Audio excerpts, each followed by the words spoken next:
নমস্কার বন্ধুরা, Soumi Bengali cooking চ্যানেলে সবাইকে স্বাগত জানাই।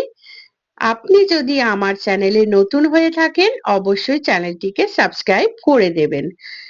আজকের রেসিপি হলো পোস্ত দিয়ে লাল শাক ভাজা। এটা কিন্তু খেতে দারুণ লাগে। তো রান্নাটা শুরু করা যাক।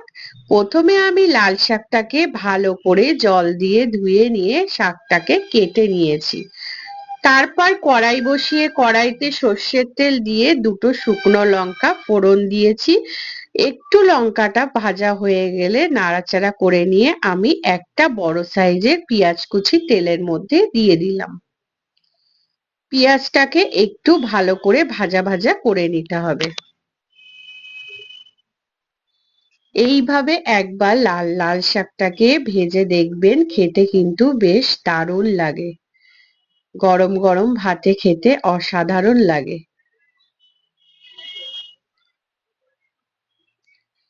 পেঁয়াজটা লাল লাল করে ভাজা হয়ে গেছে। এবার আমি শাকটা এর মধ্যে দিয়ে দেব।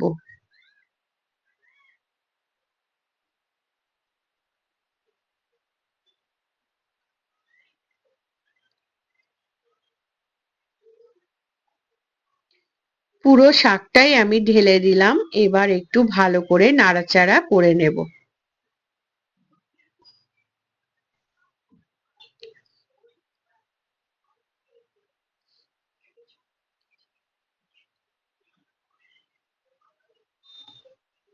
ভালো করে নাড়াচাড়া করে নিয়ে এবার এর মধ্যে দেব স্বাদ মতন লবণ, হলুদ গুঁড়ো।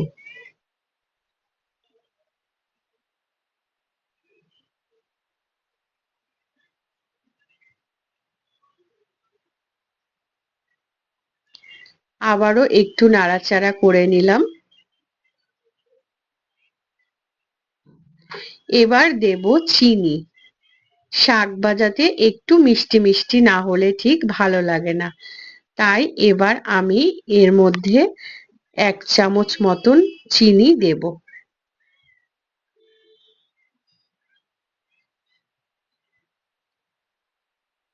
দিয়ে আবারও একটু নাড়াচাড়া করে নিলাম। এবার আমি এর মধ্যে পোস্তটা দিয়ে দেব। পোস্তটা নাবানোর আগেই দিতে হবে, পোস্তটা আগে দিলে হবে না। পোস্তটা দিয়ে ভালো করে নাড়াচাড়া করে নেব। ভালো করে নাড়াচাড়া করে নিয়ে তারপরে এটাকে আমি নামিয়ে নেব।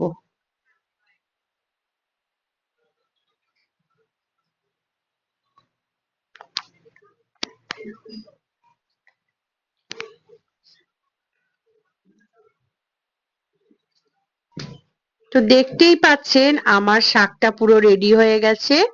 তো কেমন লাগলো রেসিপিটা অবশ্যই একটু লাইক কমেন্ট করে জানাবেন।